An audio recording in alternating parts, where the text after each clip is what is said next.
is on.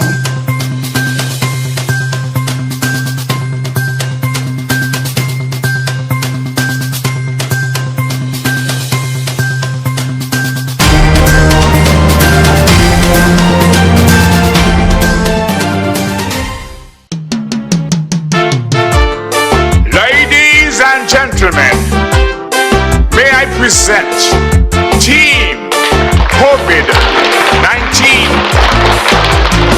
Step into the mic in the studio is Dr. Laws, our beloved CMO, Medical Chief of Staff, Dr. Wilkinson, and Mr. Lesroy Williams.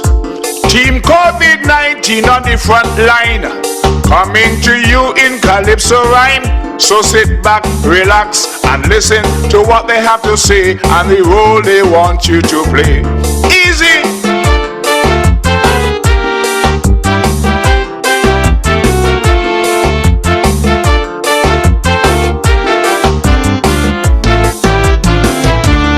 Early in January this year, our federation woke up in fear because a little virus out there in Wuhan was slowly making its way to our land. They say its name was SARS Corona, and our lives it planned to devour.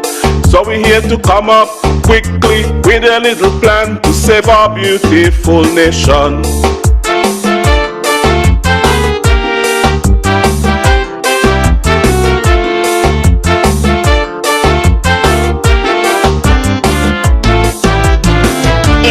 Plan they want, then plan they will get. Because of people's lives we have to protect. Close down the airport and send back them big tourist ships so we could focus on this pandemic.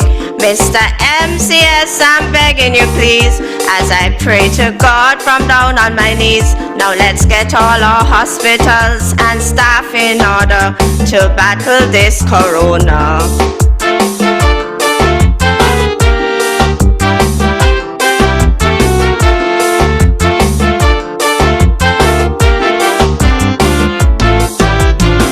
Well, Madam COO, I hear you loud and clear. We will win this fight, don't worry, don't fear. I'll sound the alarm and get all hands on deck. This war we will win and our people protect. To win this war we must flatten the curve, but don't overwhelm the nurses and doctors. Personal responsibility you must take indeed if we are to succeed.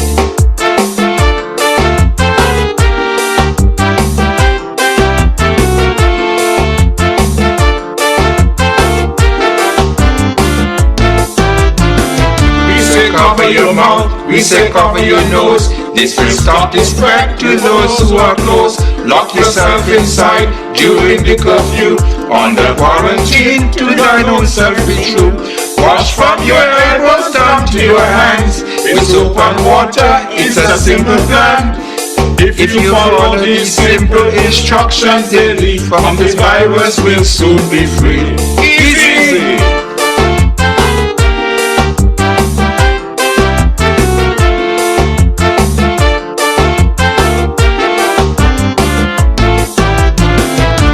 By now I know what you're thinking, but I only assisted with the recording. This song is not my composition, but brought to me by Dr. Wilkinson. Between Hillis Roy and the CMO, they've come up with this great kaiso. So after whipping COVID-19 behind, there'll be Sugar Mass 49. Easy!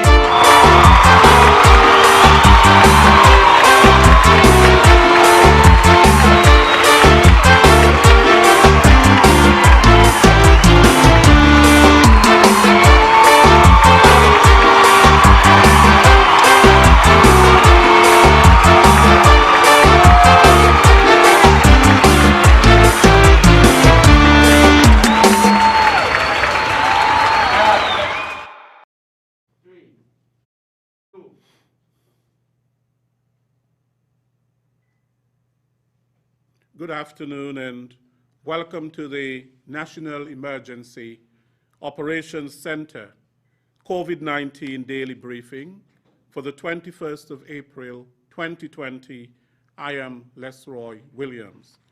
Thank you very much for joining us this afternoon for this briefing.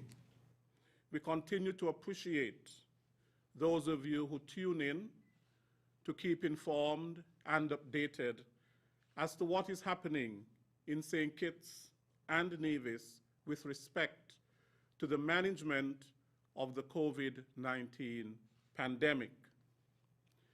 There has been nothing in this century, no war, no disease, no disaster, nothing at all that has had the political, educational, religious, economic, social impact that the coronavirus or the COVID-19 has had on all of humanity in the last century.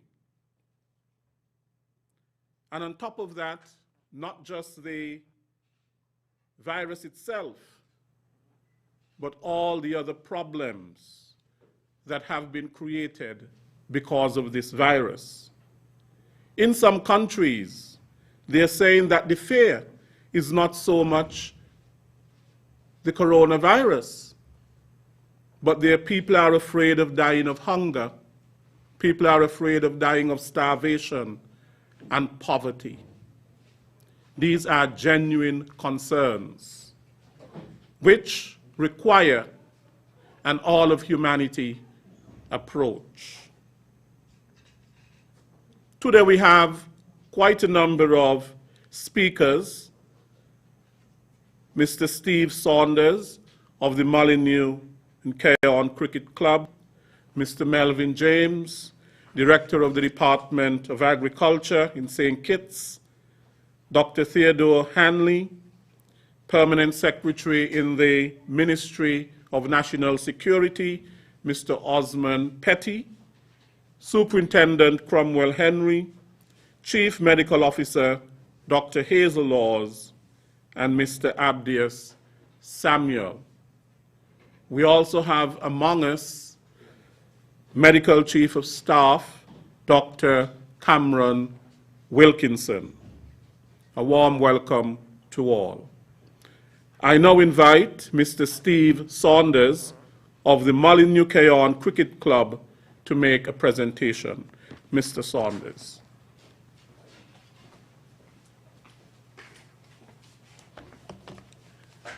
Thank you, Mr. Williams, and good afternoon to all. The Molyneux Keon Cricket Club is a cricket club that operates in the rural areas of St. Kitts. Our club has been in existence for the past 2.5 years. Before the onset of COVID-19, we were in the middle of a fundraising drive that would have taken us to England in June of this year. Consequently, those plans had to be shelved. Stuck at home, our members unanimously agreed that the time was right to exercise our civic duty to help in some small way.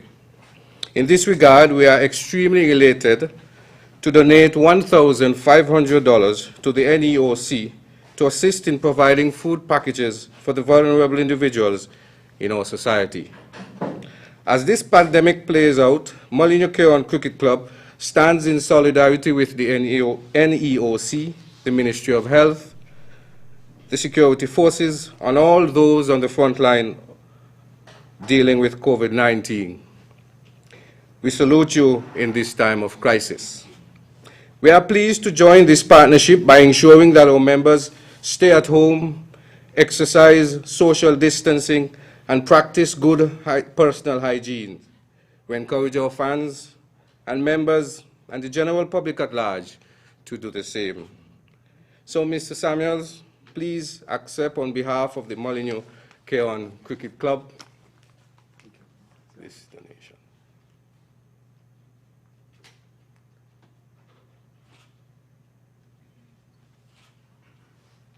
Thank you.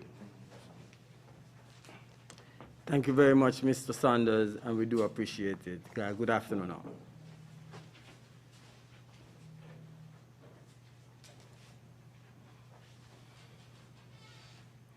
Thank you, Mr. Saunders. I now invite Director of the Department of Agriculture in St. Kitts, Mr. Melvin James, to address us. Mr. James.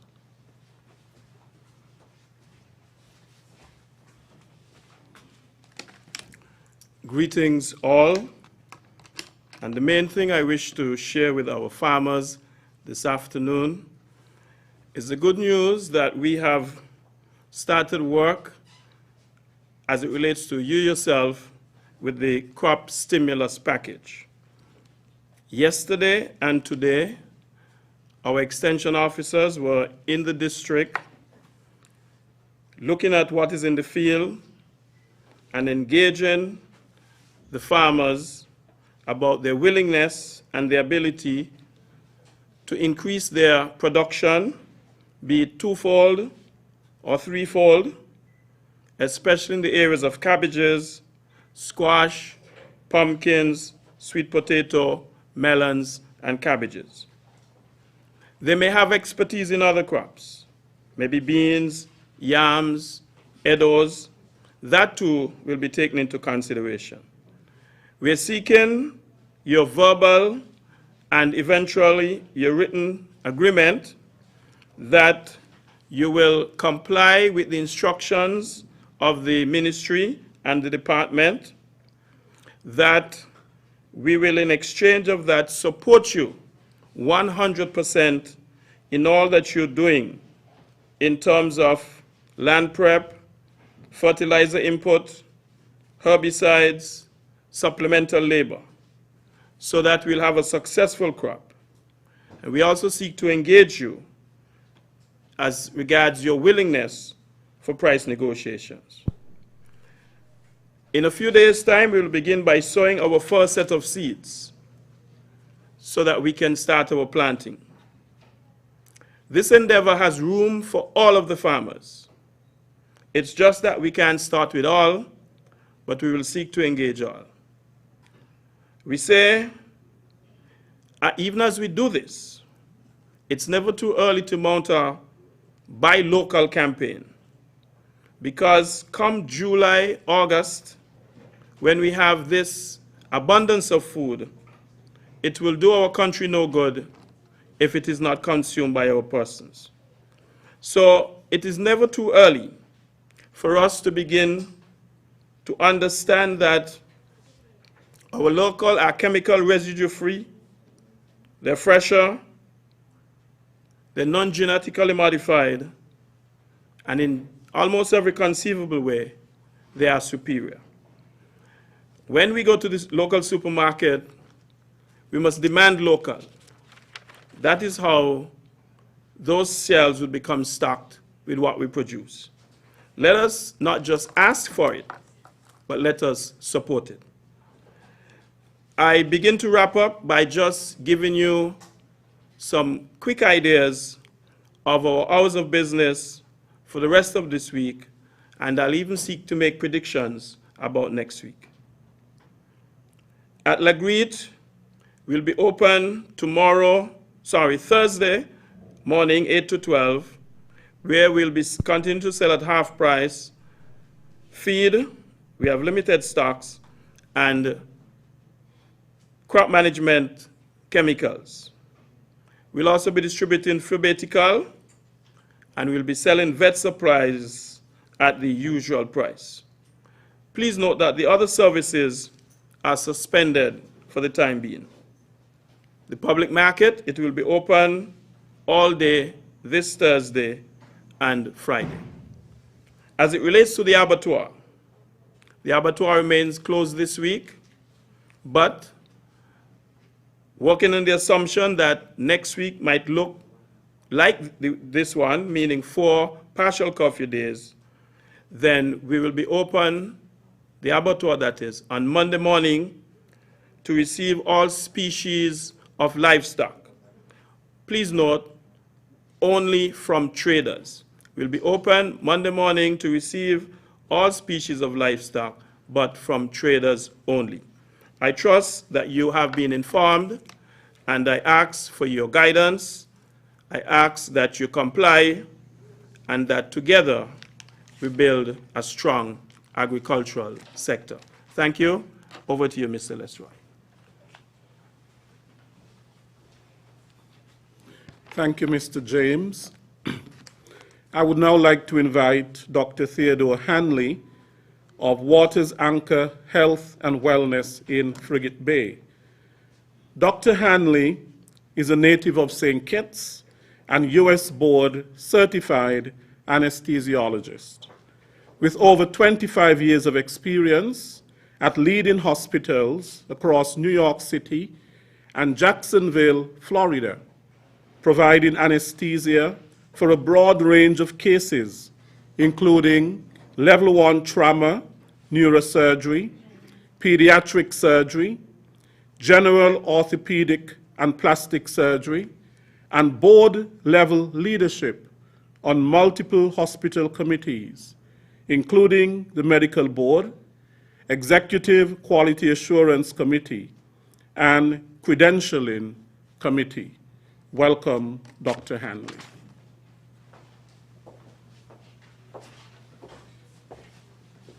Thank you, Mr. Williams, and good afternoon to all. It is with the deepest of gratitude and respect that I greet this esteemed body at this unprecedented time in our nation. As the medical director of Waters Anchor Health and Wellness Center located in Frigate Bay, I would like to express our desire to assist where necessary as we establish ourselves as a health care facility in the Federation of St. Kitts and Nevis. It is never an easy time to open a facility, even under the best of circumstances, let alone in a pandemic of worldwide proportions. But we stand here ready to serve. As such, we plan to be fully engaged as complementary partners in the health and welfare of the people of St. Kitts and Nevis. As a practicing physician, both in the U.S.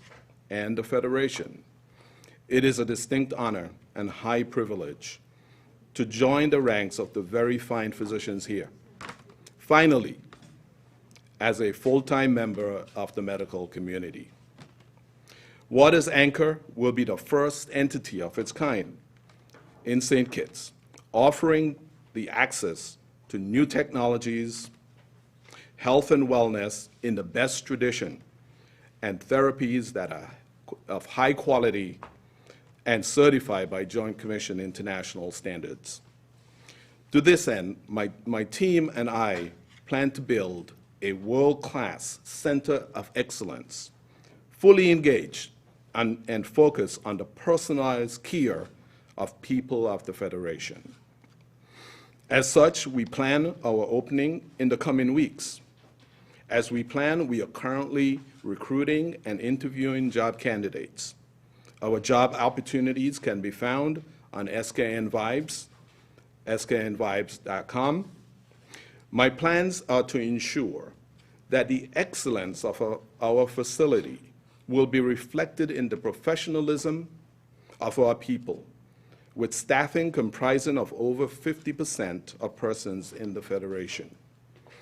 Our services will include health and wellness screenings, integrative health, including premier nutraceuticals and IV therapies that dramatically improve the immune system, physical therapy, interventional pain management, and telemedicine consultations with subject matter experts from around the world.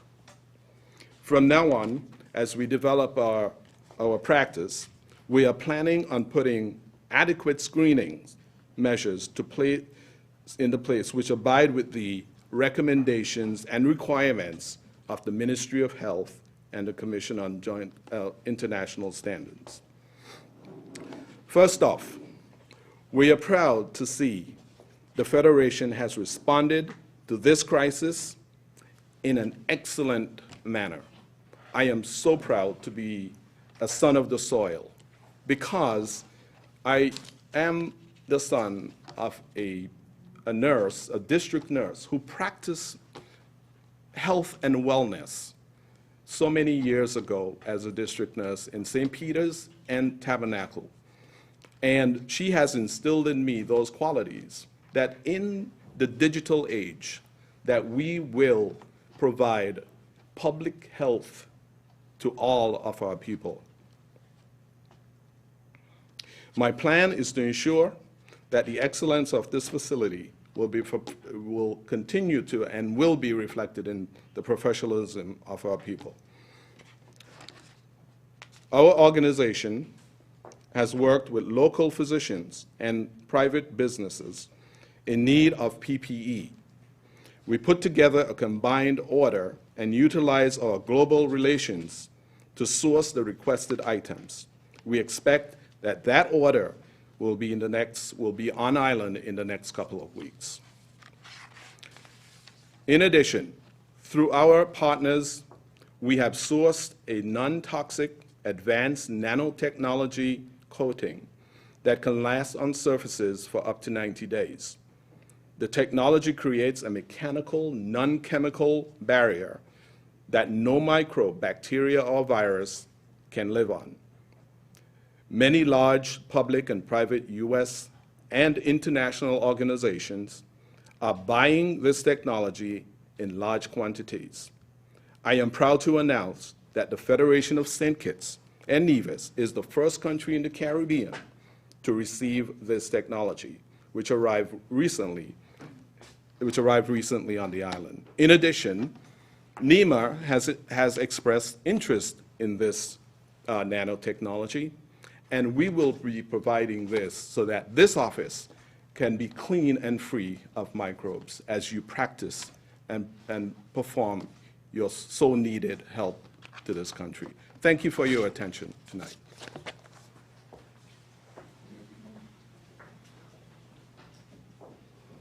Thank you for your presentation, Dr. Hanley. I now invite Superintendent Cromwell Henry, Divisional Commander for District A, to give us his report.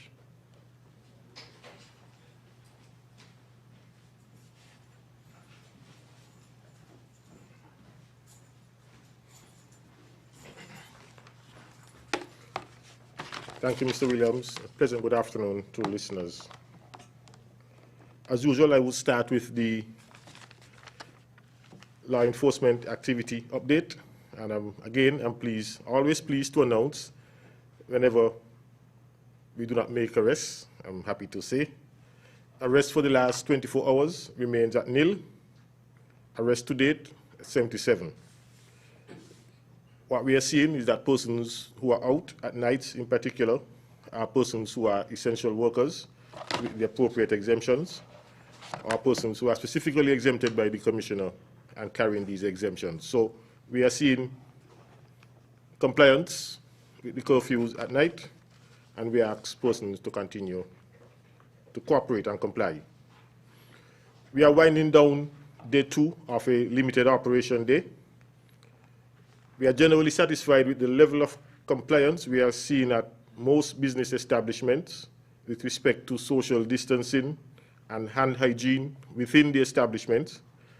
But where we are having difficulty and where we are not completely satisfied is in public spaces, open spaces, such as the ferry terminal, for example. Persons are still congregating in these areas, not wearing masks, and not observing the social distancing protocols. We are also seeing some of the bars there trying to operate. I would not say operate because they are closed, but they are smartly selling to persons who are congregating there, and the police have been observing and doing their best to prevent this. But we, as usual, like to get compliance rather than force persons, rather than to enforce, and we are asking persons, particularly the bar owners, not to encourage persons to congregate outside your bars and not to sell alcohol, as your license has been suspended for the duration of this emergency period. Today's limited operation day ends at 7 p.m. The curfew begins at 7:01 p.m. and ends at 5:59 a.m. on Thursday, 23rd. This means that if you are in town doing last-minute shopping, or if you have a business, you need to close your business before 7 p.m. because you are expected to be at your residence at 7:01 p.m. Citizens are reminded that the shelter-in-place order, which applies on curfew days, still applies. Every person shall remain confined to their place of residence, inclusive of your yard space, to avoid contact outside of your family, except, of course, essential workers who are required to report to work.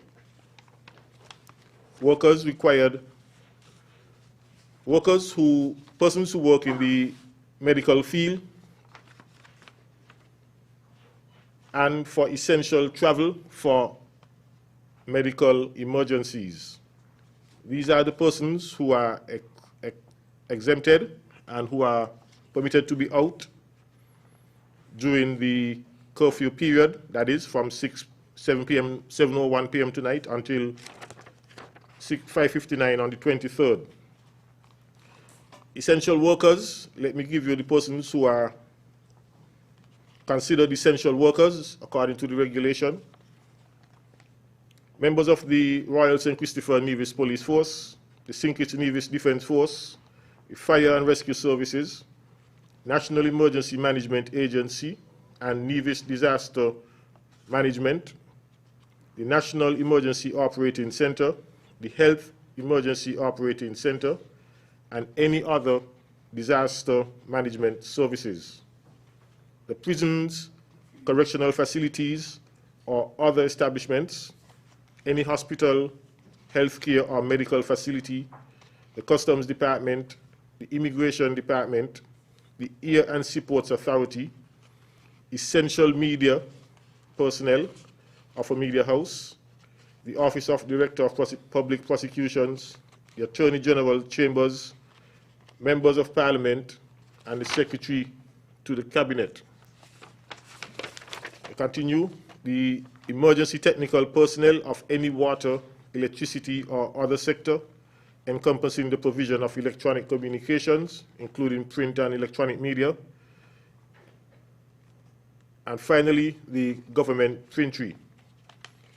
All essential workers shall at all times carry personal identification and official work identification where possible. The police will be making checks on persons who are on the road. We ask that you do not get annoyed with the police because you are stopped if you are an essential worker. The police would not know that you are an essential worker unless they stop you and ascertain whether you are such. So simply show your credentials whenever you are stopped by the police. If you are not an essential worker, but you are exempted by the Commissioner of Police, you should have that exemption in writing on your person, along with an ID, to present to the police. If you are exempted, but you do not have the letter with you, the police would not take your word, and they would ask you to go back home, or they might take another action. So we ask that persons who are exempted to always have your letter of exemption upon you and have some form of identification to identify you as the person who is named in that exemption letter. Finally, I want to again implore persons to abide by the terms of the curfew and give the police your full cooperation. Thank you.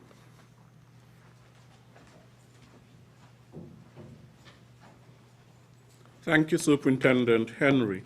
I now invite Mr. Osmond Petty, the Permanent Secretary in the Ministry of National Security, to address us.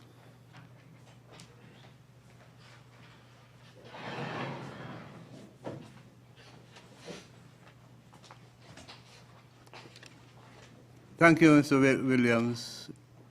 I recognize the honorable members of cabinet, the chief medical officer and personnel from the health department, Mr. Samuel, the chairman of the task force and NDC for NEMA, and all other members of the staff at NEMA, and specially invited guests.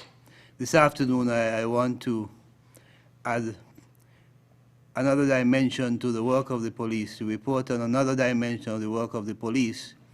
But before I do that, I would want to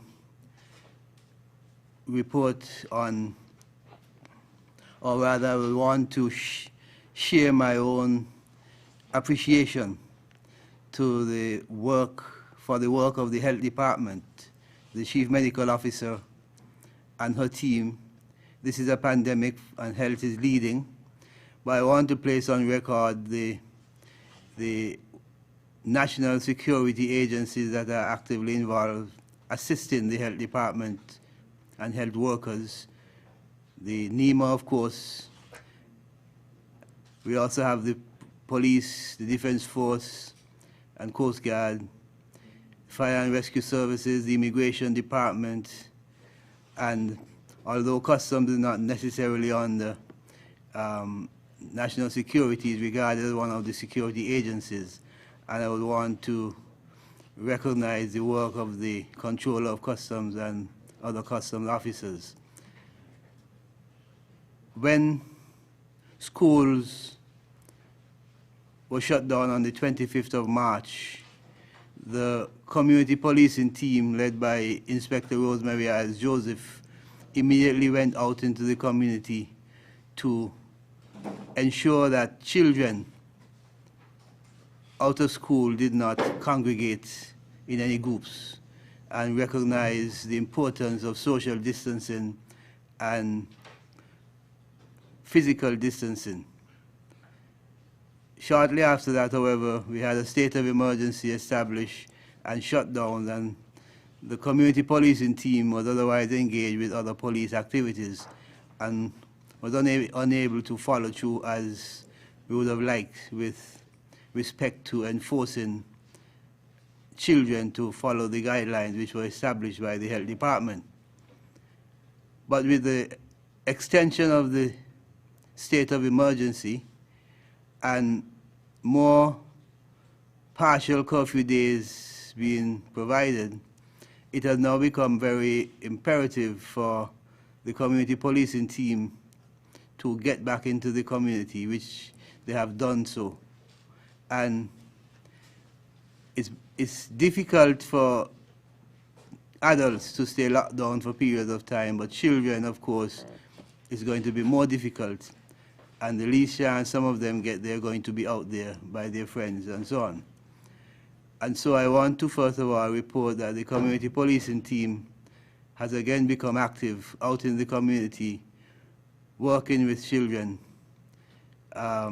enforcing the social distancing, physical distancing, and encouraging them to stay home. The Ministry of Education has provided virtual learning materials, and the ideal situation is for parents to ensure that their children stay home. But as more parents go to work, as during partial curfew days and so on, the children are going to venture out. That's the reality. And therefore, the community policing team, as other police generally, but in particular, will be traversing the island, ensuring that the children do not congregate and they stay home. I want to say that the Ministry of National Security has, over the last few years, established 12 Explorers Clubs. We have about 1,000 children out there active. And some parents approach the leadership of the community policing team requesting masks for some of the children in the Explorers Clubs.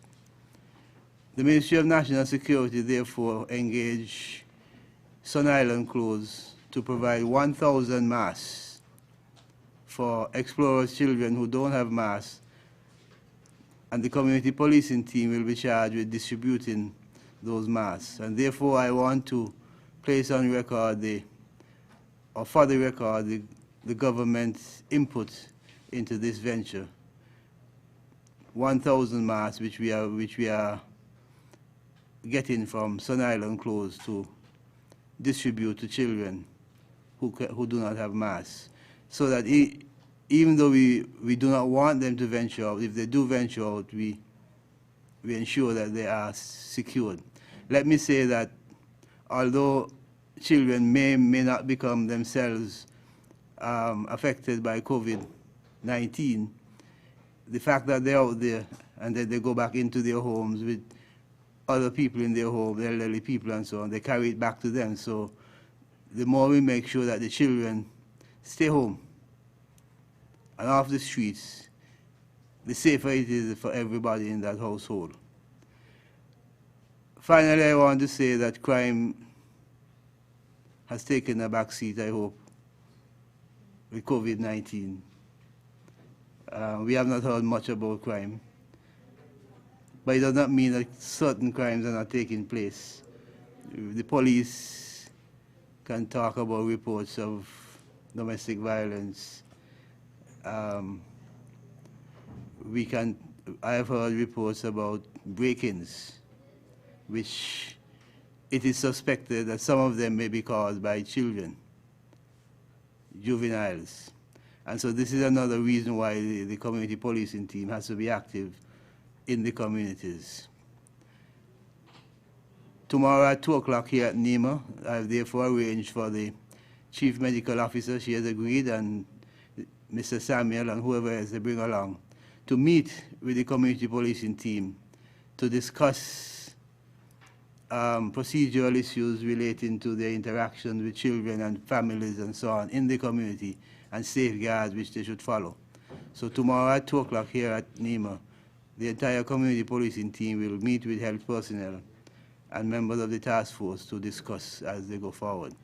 Once again, I want to congratulate all who have worked hard to encourage the frontline workers, police, health, police, and all members of the task force.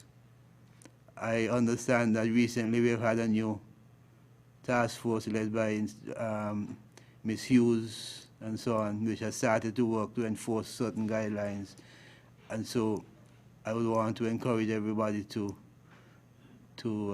continue to work hard as we try to overcome the challenge which is posed by COVID-19. Thank you very much.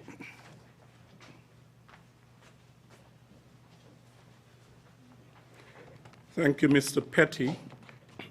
I now invite our Chief Medical Officer, Dr. Hazel Laws, to give her presentation.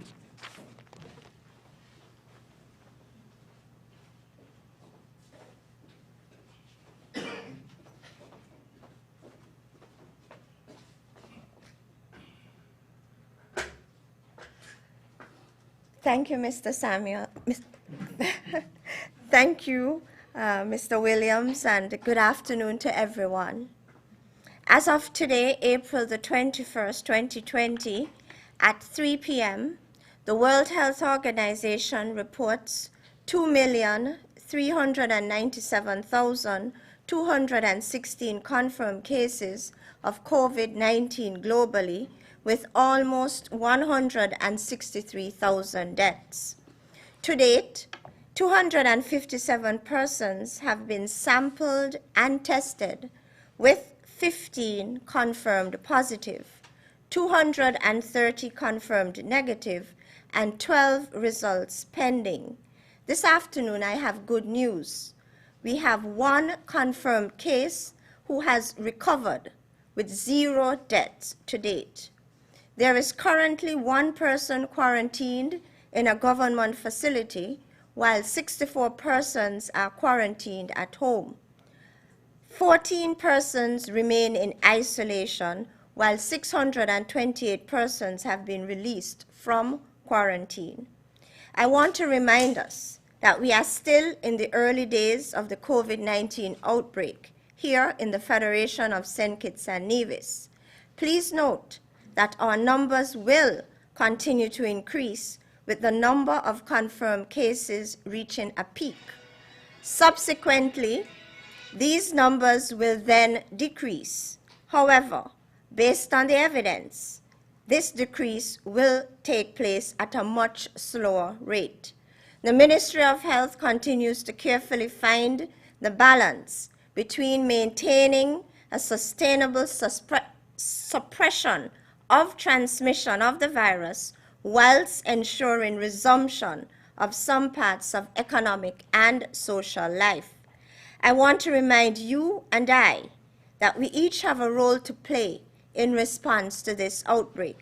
Our responsibility is to adhere to all the recommendations that we have made so far, and these include continuously boosting your immune system, practicing good hand hygiene, keeping your hands out of face, nose, and mouth, wearing a face mask in public spaces, maintaining a safe distance of 6 feet from others, avoiding crowds and mass gatherings, staying at home if you are experiencing signs and symptoms of COVID-19, which we covered yesterday in much detail. Anyone can get coronavirus. Stay at home and save lives. I want to remind us that the national statistics and other COVID-19 information can be found at the official website, www.covid19.gov.kn, the St. Kitts Health Promotion Unit page, Facebook page, and the St. Kitts Health Promotion Unit YouTube channel. I thank you.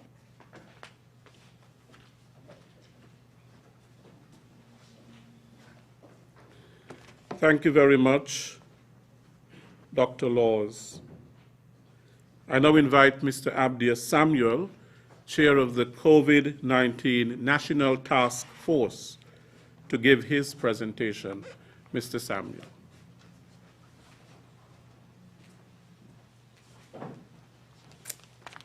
Good afternoon, all. To those of you tuning in via radio, television, and those of you who are logged on via the internet. Welcome to another National Emergency Operations Center Daily Situation Briefing or Report. Today, Tuesday, 21st of April, 2020, as it regards telephone calls received for the past 24 hours, 311 would have recorded a total of 29 calls, 26 on St. Kitts, 3 on Nevis. 911 would have processed a total of 76 calls. The NEOC, 1, and that one call was someone seeking general information. And the EOC on Nevis would have processed 2 calls. I would have reported to you that there is a new compliance task force, and this task force has been already deployed. Today, the Enforcement and Compliance Task Force visited several businesses in the Basta area. The team visited 101 businesses today, inclusive of supermarkets, bakeries, factories, and other small businesses, carrying out education awareness.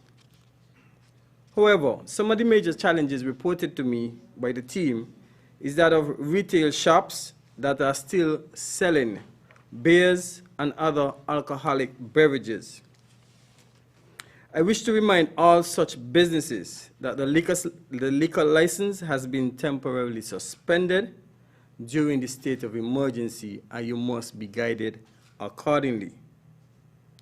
All businesses must ensure compliance with the hygiene protocols, social distancing, and physical distancing protocols in adherence to the regulations. I wish to acknowledge at this time that the UNICEF and USAID have partnered to provide critical hygiene and prevention supplies over a 3-month period to high-risk families, and also to the children's home and the rehabilitation centers. Today we were graced by the presence of Mr. Khalil Jones, a young entrepreneur who owns Pioneer Pizza in Sandy Point. He would have traveled all the way from Sandy Point to come to Bastia to provide the NEOC with his delicious pizza. To you, young man, we say thank you. The Morton family has decided to support our national efforts by contributing $2,500, a donation of $2,500 to the national response efforts. I also want to acknowledge and thank with much gratitude CNC and Hasford's group of companies for providing our district medical officers with 3 rentals each to aid them in their duty. Thank you for those corporate companies coming forward and exercising corporate responsibility. Again, the general public is reminded to continue to wear your mask and adhere to the advisories that are being put out by the Ministry of Health. For more information, please log on to www.covid19.gov.kn or visit the Health Promotion Unit on Facebook, or please visit NEMO SKN on Facebook or www.nemo.kn for our webpage. Again, I conclude by thanking all who are supporting the efforts in the NEOC, HEOC, and also our security forces. I think we have been doing reasonably well in terms of our response. And again, I want to thank Dr. Laws, CMO, and Dr. Cameron Wilkinson, our Medical Chief of Staff, for being here today to further engage you with your question and answers. And also we have the presence of the Permanent Secretary for National Security, Mr. Petty, being here to support the NEMO, which falls under his responsibility or his portfolio. And also our Mitigation Council Minister, who makes it daily to be here to address you. So we look forward to your questions, and we will try to provide any answers as many answers as we can. Thank you, Mr. Williams. Thank you, Mr. Samuel. We go right into the questions. The first question is from Sugar City FM 90.3. We live in a society that places a lot of emphasis on transparency of information. Information that is transparent to the public. In light of this, can Mr. Samuel let the public know how much cash donations have already been received, along with that online plus a valuation of non-cash donations as well, for the sake of the listening public? Mr. Samuel.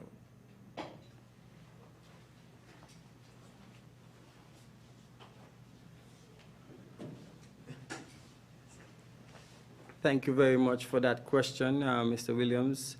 All the checks and, well, all the donations, the monetary donations that we received, in particular in checks, those checks are made out to the accountant general.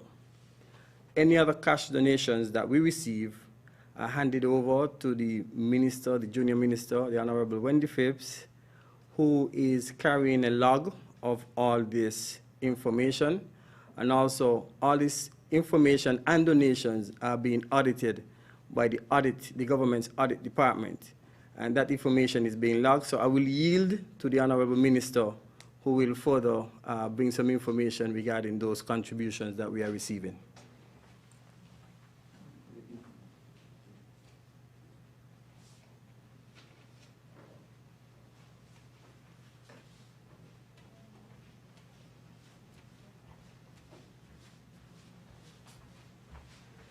Good afternoon, everyone. In quick answer to the question, based on the amount of funds that I would have collected and subsequently hand-delivered personally to the Accountant General, Mr. Levi Bradshaw, that amount to date, excluding any funds that would have been turned in at this afternoon's briefing, is $133,682 in a combination of cash and checks.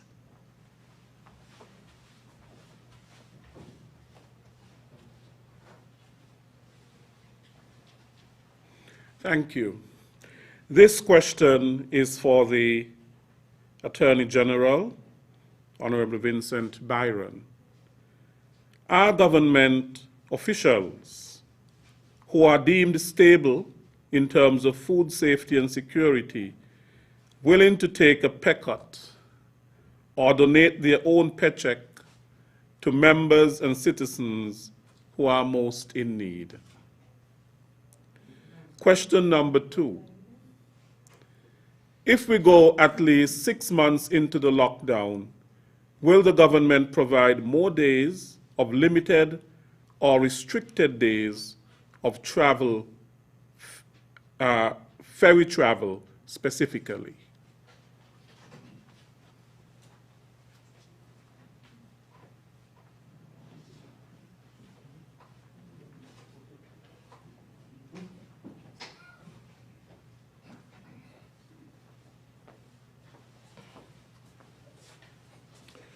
Good afternoon to everyone.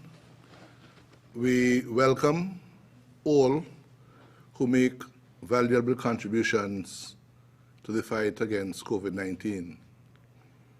Today, we have had a number of citizens who make contributions in the form of cash, some in the form of kind, whether it is to support the work of the NEOC or otherwise.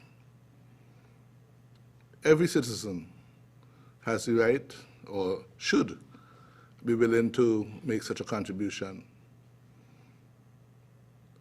Members of cabinet, members of parliament also make contributions in all sorts of ways.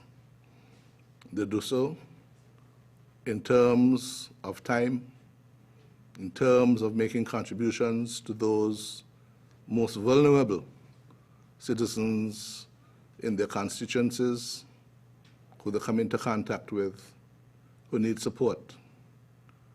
Many who have been out of jobs, who may be on the breadline as a result of closure of their businesses, loss of pay, loss of work, regularly turn to members of cabinet and others in their societies for support.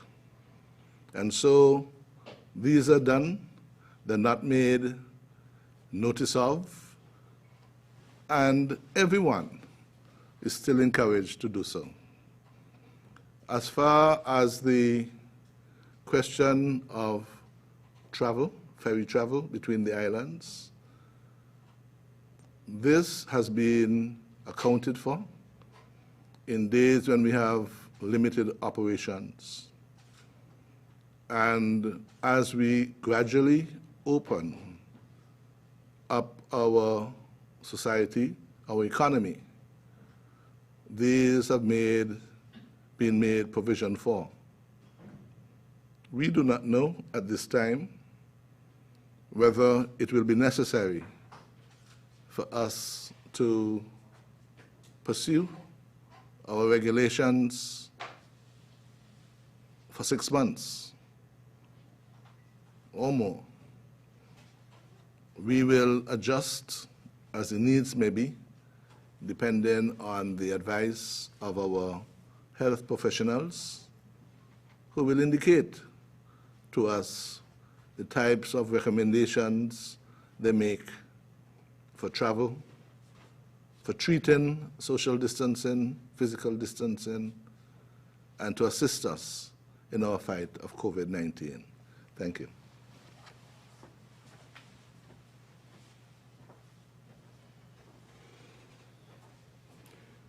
Thank you, Attorney General. This question is for Dr. Wilkinson. How many COVID tests do we have in stock? And should it be a concern that we will not have any community transmission since we have reopened businesses?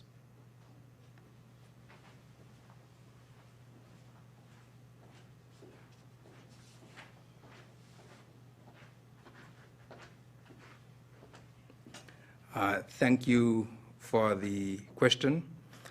I continue to say that we have been testing everyone who needs to be tested, that is persons who are symptomatic and the significant contacts of persons who were found to be positive. And so there is no person in the Federation who we thought needed to be tested who was not tested. The test that we use is the gold standard PCR test because this is the most reliable. The World Health Organization has said that it is too early for us to be using the rapid antibody test in terms of diagnosis. Maybe later on there might be a need for that in terms of determining what percentage of the population was exposed to the COVID-19, but as yet those tests cannot be done. The viral media that we use when we do the test, we have more than sufficient of the viral media, but the tests themselves, they are not done at our facility. The two institutions that we use for the testing is CAFA in Trinidad, and so I can't speak to how many kits they have down there, but I'm pretty certain that they have enough to take care of the entire OECS. And the next generation laboratory where the testing is done locally. And I can tell you that I spoke to one of the directors up to earlier today who told me that they have a new shipment of our testing kits that were going to be arriving on Wednesday. And so I'm pretty certain that the capacity that they have for testing is not saturated. Now, because of our vigorous testing, we can tell you that we do not have any case clusters and we do not have any community transmission.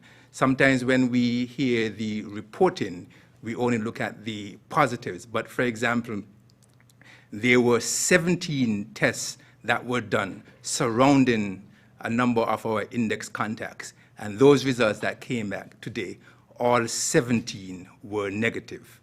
And you will see from our data that the number of tests that are pending, that number has been decreasing significantly.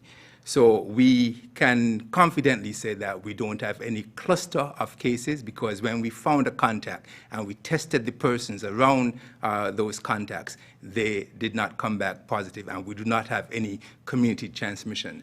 As it relates to easing the restrictions, however, the CMO made it quite clear the criteria that we use for easing these restrictions because the World Health Organization put out 6 criteria that they say countries should follow. And if you were following the news, you would see that the great United States hasn't even been able to tick off the first criteria, and we were able to put a check mark on all 6 criteria. And I will just remind you again, and after that you can refer to the tapes if you need to refresh your memory. But first is that transmission is controlled.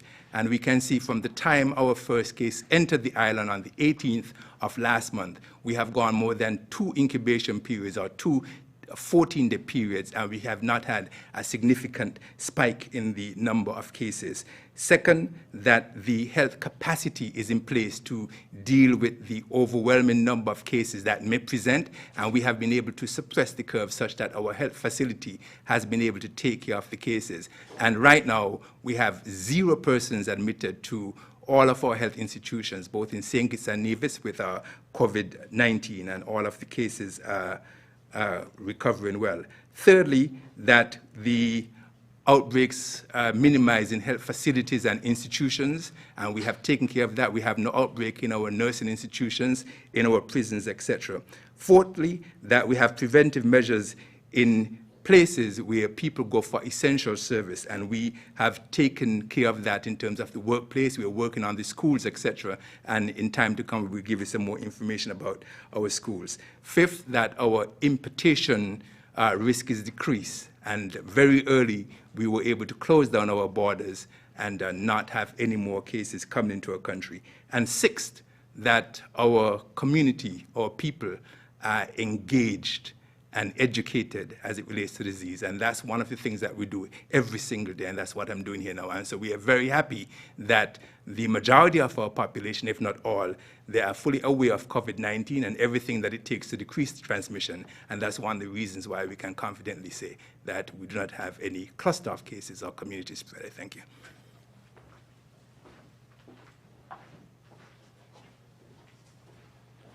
Thank you, Dr. Wilkinson. This question is for the Chief Medical Officer. Can the CMO expand on her comment about expecting more COVID-19 positive test results? What projections have been done on numbers?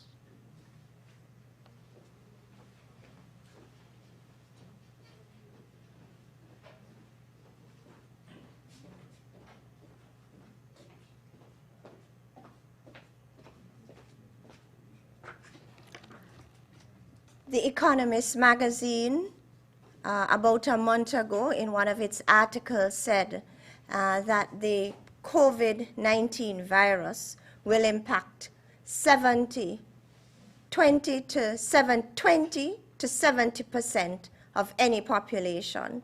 What does that really mean? Okay, St. Kitts and Nevis has never been exposed to this virus before, and so it's a new virus coming into our country, and 20 to 70% of the population will be impacted. Any territory, that is, will be impacted, and so that's the projection. The federation is small, and so we are thinking about 50 to 70% of the population will eventually be impacted by this virus. And what the science is telling us is that 40% of those impacted will have or experience a mild form of this illness. Some may even be symptom-free. Another 40% will experience a moderate form of this disease and may be diagnosed with pneumonia, etc. And 15% of those impacted will experience a severe form of this infection, and they may be admitted to the hospital, and as many as 5% may experience severe illness and may be admitted to the intensive care unit. So these are the projections, and so it's based on the science that I say that our numbers are expected to rise. The virus has never been here before, we do not have immunity, and it goes without saying the numbers will rise. We are transparent, and we need you to not get too comfortable. We need everybody to acknowledge their own responsibility in fighting this COVID outbreak. The numbers will increase. Thank you.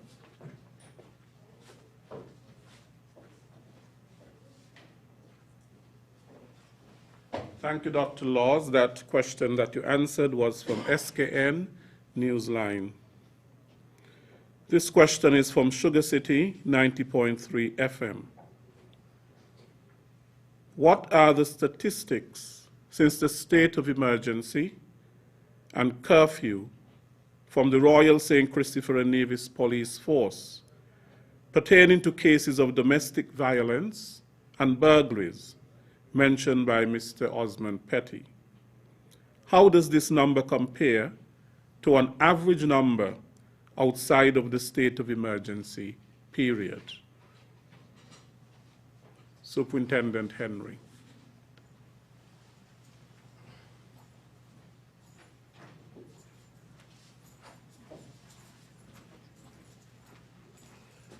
I don't have the specific numbers before me, but I could seek to get that for the next briefing. But what I could tell you, our crime statistics are showing a significant downward trend. All categories of crimes are significantly trending downwards. As I mentioned previously, we are seeing frequent reports of domestic disputes. I would not categorize it as domestic violence, but domestic disputes.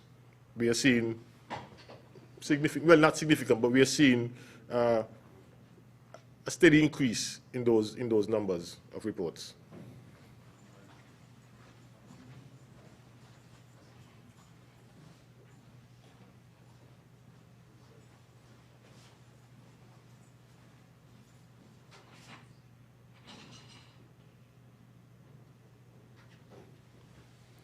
The Prime Minister announced that the stimulus package would have been paid yesterday, the 20th of April, 2020.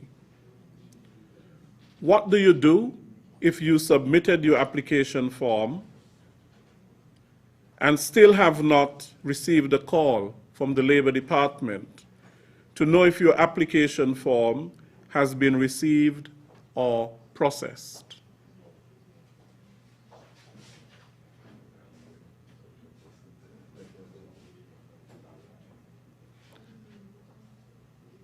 I'll repeat the question. The Prime Minister announced that the stimulus package will be paid yesterday, 20th April 2020. What do you do if you submitted your application form and still have not received a call from the Labor Department or know if your application form has been received or processed?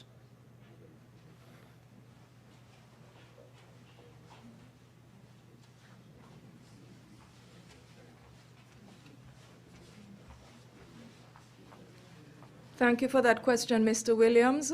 Regrettably, a representative from the Labor Department is not with us this afternoon, and given the fact that I would not have been briefed ahead of time in terms of that particular ministry, my advice to any individual who would not have received any funds today for any eligible type of application that they would have made would be to contact the Labor Department in the morning. You can dial the government switchboard. There would have been in a previous session of this briefing, I think perhaps a week ago with Mr. Dion Webb, where a number would have been given out. I think it was a cell phone number that would have been given for persons to call. However, I am sure that if you even used the option of the 311 number, you could give your information to someone and ensure that you leave a telephone number so that your information can be forwarded to the Labor Department and someone from that ministry will respond to you.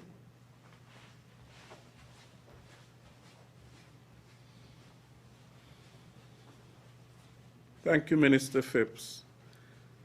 This is a comment first and then a question. I became upset last evening when I looked at ZIZ News and learned of the frustration experienced by customers of Western Union in their attempts to collect their monies. One lady with tears in her eyes said it was 3 weeks she had been waiting for her money. I found the explanation given by the manager of Western Union to be totally unacceptable, as he blamed the problem on the system or systems that his company uses. The bottom line for me is this: Western Union knows how much cash they are holding for their customers, and they should have that amount of cash available on any given day that they are opened. Can government intervene and speak to Western Union in an attempt to ensure that this does not happen again? Attorney General?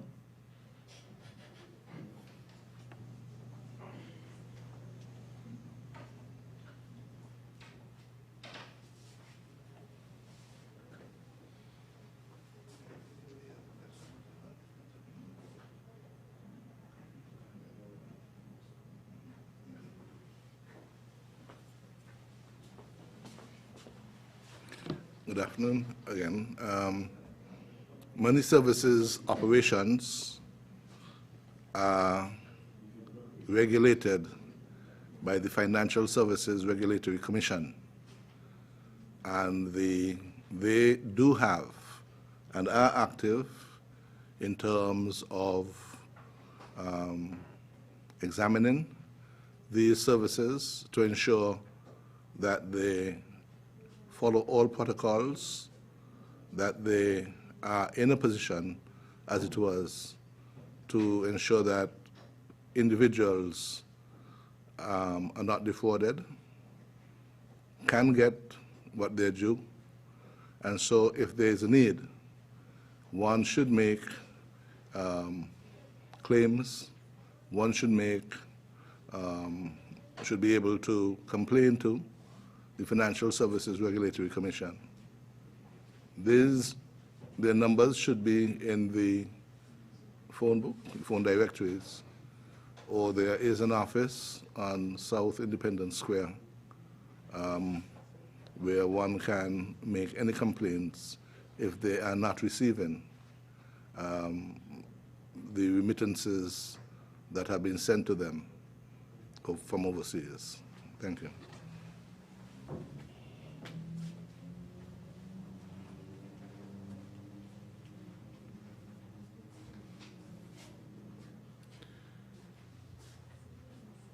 This again is a comment and a question. Some of these are anecdotal, they're people's experiences.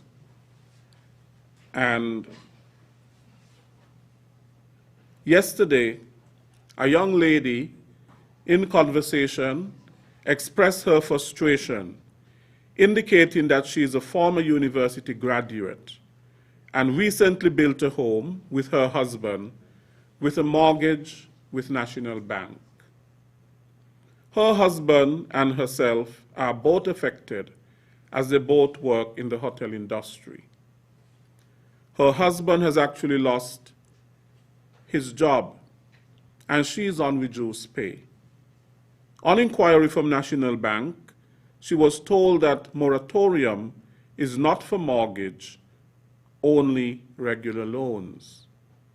The family is inquiring whether consideration can be given to them, as paying the mortgage is proving a challenge, plus other bills, including student loans and maintaining a family.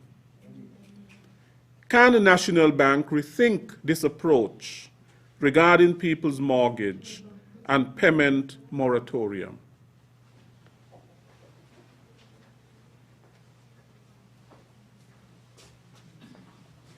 I think this is a matter that needs to be revisited, because it is my understanding that the central bank very early indicated that they had made arrangements with financial institutions, banks, to be able to defer mortgage payments for a number of months. Not just, when I say mortgage payments, interest would be suspended as well as late fees. And so one would think that you may have had the wrong information and you should revisit your financial institution if that, and make a further inquiry into that. Thank you.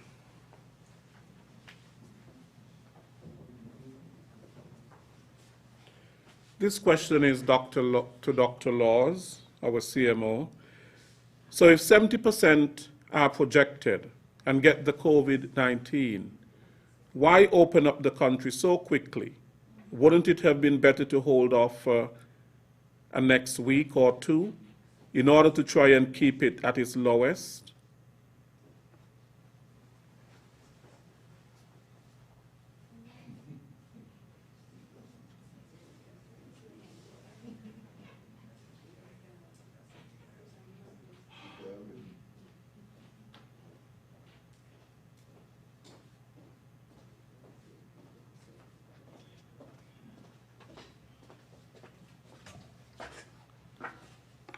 Thank you for that question.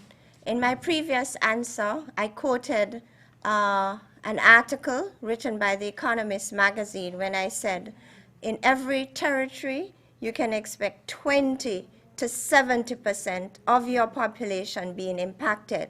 And so it goes without saying that 70% is the worst case scenario. Here in St. Kitts, when we were making our projections, we projected that about 50% of our population will be impacted. Again, I want us to understand that the COVID-19 virus is new to St. Kitts and Nevis.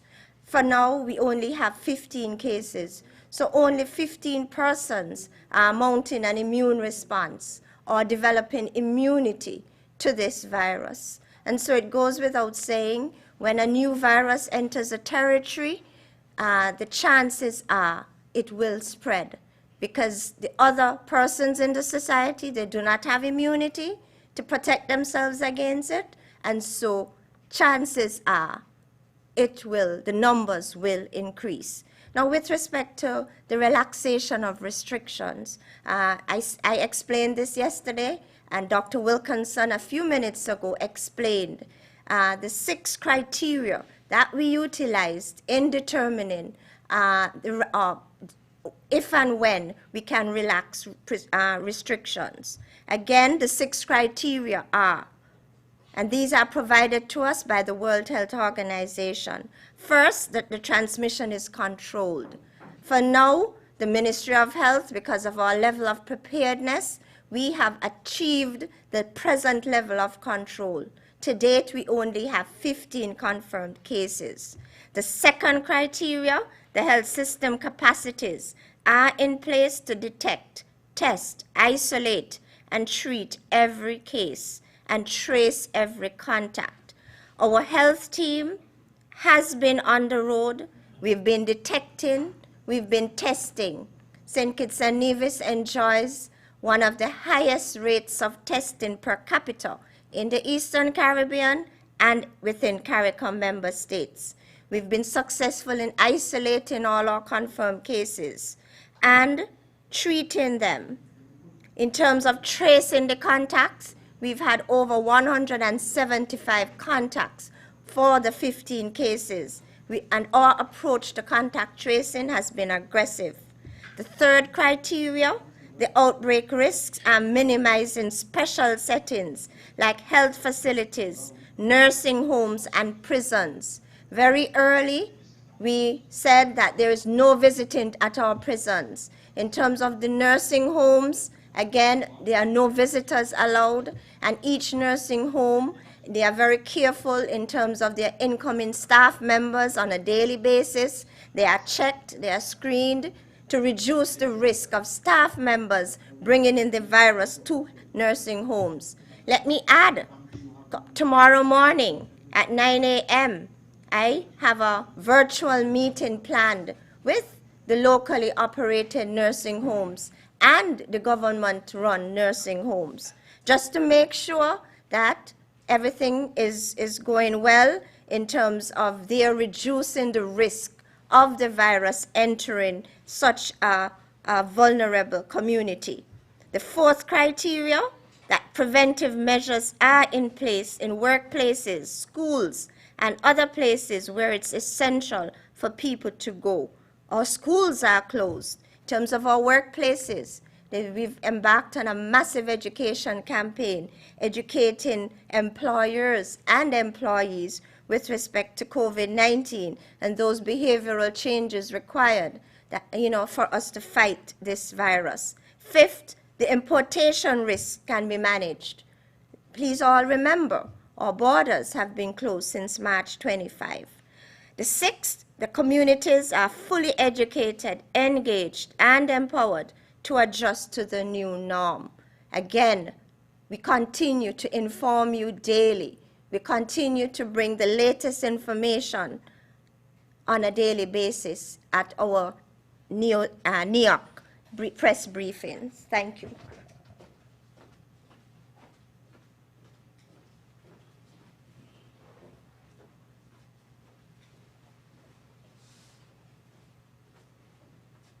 Thank you, Dr. Laws.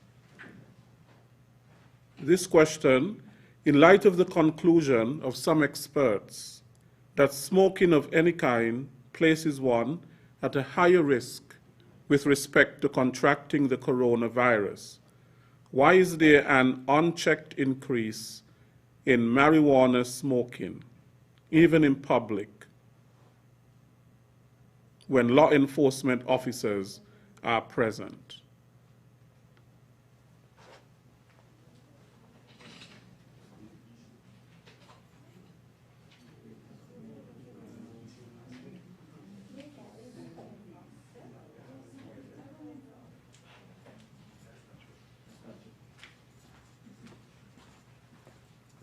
I cannot substantiate that claim. There's no evidence that there's an increase in marijuana smoking, so I really can't answer the question. Sorry.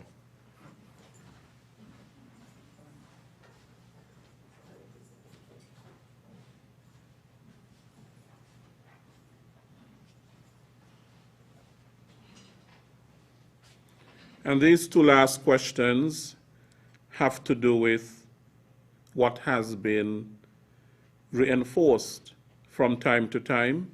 In fact, some people have complaints in terms of the social distancing, for example, in small community supermarkets, and somebody had an experience at Digicel where they said also that people were not practicing the social distancing. But those were things that have been reiterated time and time again.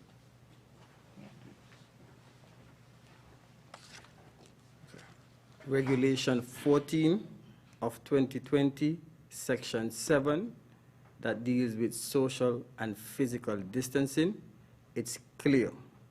It clearly states that you must have 6 feet apart.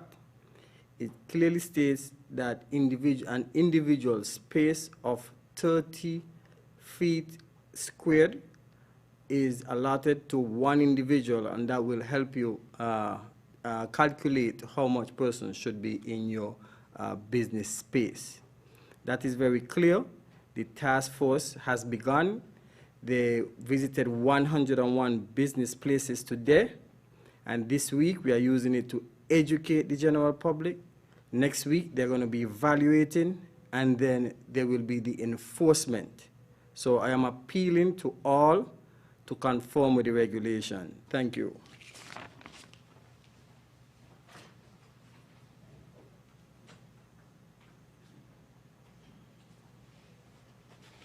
Okay, that brings us to the end of our questions. Mr. Samuel would like to make a statement based on the question that was asked earlier about National Bank.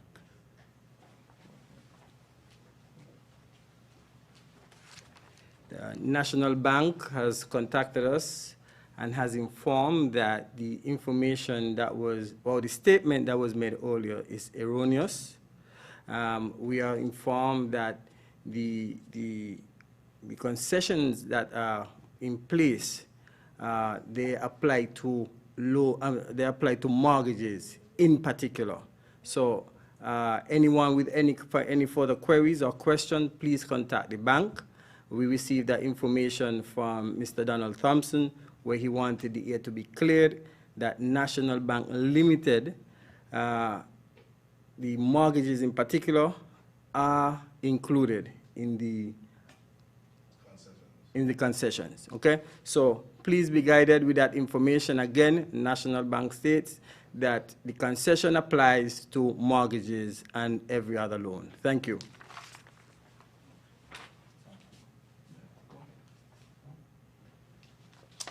Mr. Williams, just permit me 1 minute, because these acts have to be brought to the attention of the general public. I just want to take, with your permission, general public and everyone here present, take the opportunity to highlight Mr. Sylvester Smith and Lorna Smith of Camps Estate for their generous contribution and support of the national COVID-19 efforts here in St. Kitts and Nevis. Day in, day out, we see ordinary citizens who come forward to support these efforts. I also want to quickly mention Mrs. Wilkin. She came this morning very happily and brought a bouquet of flowers to the NEOC. She wants to brighten up our environment, and you could see it right there clearly in front of us. Mrs. Wilkin, thank you, and I can say to you, that all members are very happy to see the contribution you have made. These are our coping mechanisms, and these are the things that motivate us day in and day out. Thank you.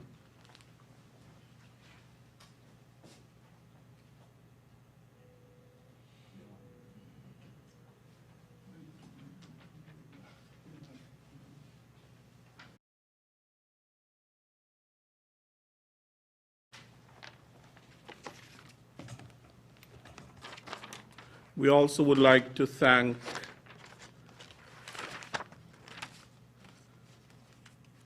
the Morton family, Charles and Carleen Henry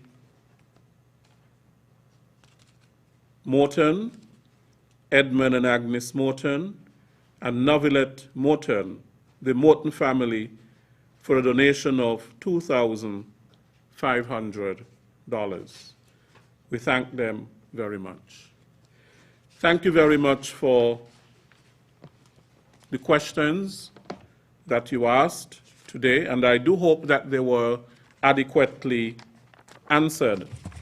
That brings us to the end of our daily briefing for today, but let me thank those persons who gave their presentations, made their input. Mr. Steve Saunders for his presentation from the Molyneux Keon Cricket Club, Mr. Melvin James, Director of the Department of Agriculture in St. Kitts, Dr.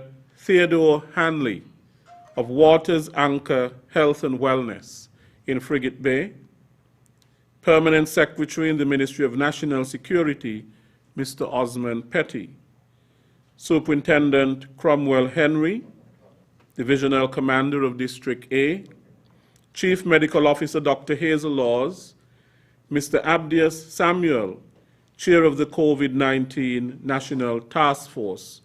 We thank them for their presentation, and additionally, we thank the Honorable Vincent Byron, Chairman of the Disaster Mitigation Council and Attorney General, for his usual help in answering questions, and Minister of State with responsibility for health, the Honorable Wendy Phipps, and Medical Chief of Staff at the Joseph N. France General Hospital, Dr. Cameron Wilkinson.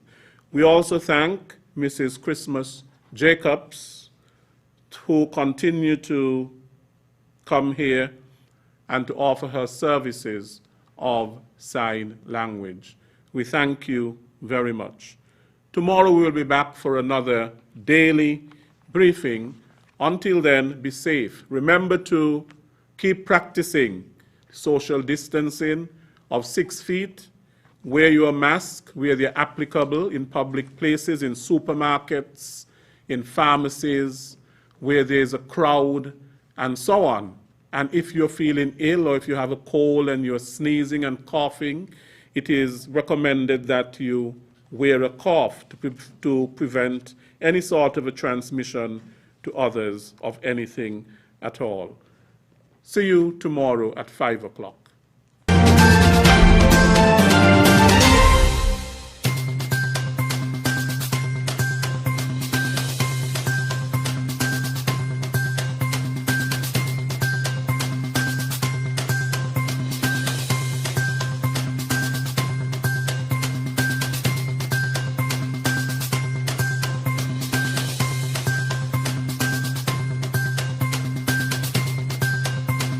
Is on.